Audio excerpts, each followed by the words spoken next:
Europe 1, le journal des médias. Et puis à la une de ce journal des médias, les chaînes préparent leur rentrée et hier TF1 a annoncé plusieurs nouveautés pour la saison à venir. Ouais, dont des fictions, et parmi les fictions qui ont été annoncées, il y en a une qui a retenu notre attention.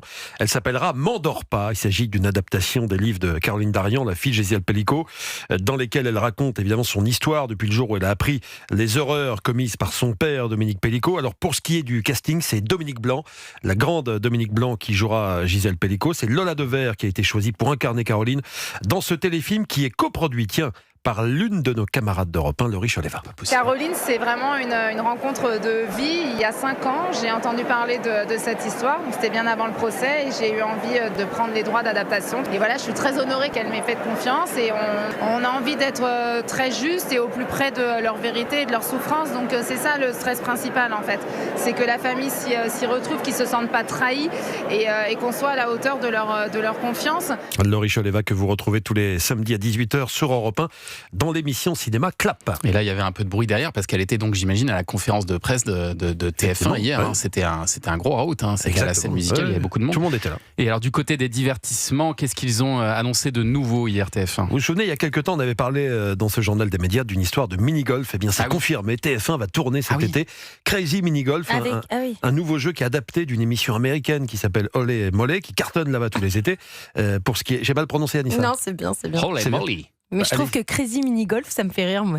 Oui, c'est le nom qui vous fait rire. Alors, le principe, on est un peu entre Ninja Warrior et Interville, c'est ce que nous a confié Rémi Faure, le directeur des programmes de flux du groupe TF1, aux commandes de cette émission, un duo de youtubeurs, McFly et Carlito, qui sont suivis par près de 7 700 000 personnes sur YouTube. Alors c'est vrai qu'en les choisissant eux, TF1 tente clairement, envoie un message et donc clairement d'attirer le jeune public sur le linéaire. On sait que c'est pas aussi simple, et que ça marche pas forcément comme ça. Sinon TF1 a annoncé la reconduction de tous les jeux qui sont diffusés en prime. Il y a Koh-Lanta qui reviendra aussi pour une saison inédite, All Stars, avec des candidats emblématiques qui ont marqué l'émission.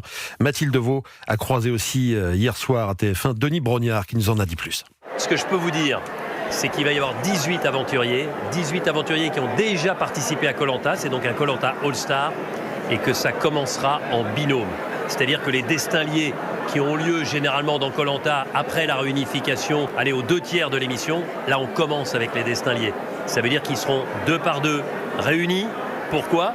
Eh bien pour essayer de gagner à 2, pour éviter de perdre à 2 et surtout pour éviter d'être éliminé à 2 dès le premier conseil. Voilà pour la prochaine saison de Koh-Lanta. Denis Brognard au micro d'Europe 1. Et puis toujours concernant les programmes, M6 de son côté serait en train de travailler sur l'adaptation d'une émission de télé-réalité un peu particulière. Information du site CGTV, The Jury Murder Trial, en français le jury procès pour meurtre.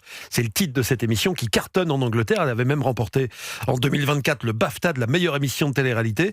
En fait, on a deux jurés qui sont tirés au sort parmi des citoyens ordinaires pour juger un crime. Il s'agit d'une reconstitution d'un vrai procès, reconstitution grandeur nature avec des acteurs qui vont incarner les avocats, des acteurs qui vont incarner l'accusé, etc. Et dans la version britannique, la saison 2 sortie l'an dernier portait sur le cas d'une jeune mère qui avait poignardé son petit ami. C'est un peu spécial, on sait que le public britannique est friand de ce genre de programme. Est-ce que les téléspectateurs français vont aimer ? L'avenir nous le dira. Anissa Haddadi pense que ça va cartonner. J'en suis sûre, ça va cartonner. Ouais. Les Français adorent les faits divers, les crimes et tout ce qui est judiciaire. On l'a fait en Belgique et c'était une émission qui marchait très très bien. Mais ouais, c'est sûr. J'étais l'expert judiciaire systématique dans cette émission et ça a vraiment bien marché. Donc il y a des acteurs, mais les gens qui jugent sont des vrais citoyens. C'est des vrais citoyens tirés au sort. C'est le principe. C'est intéressant. On va voir ça donc bientôt sur M6. Merci Julien pour ce journal des médias.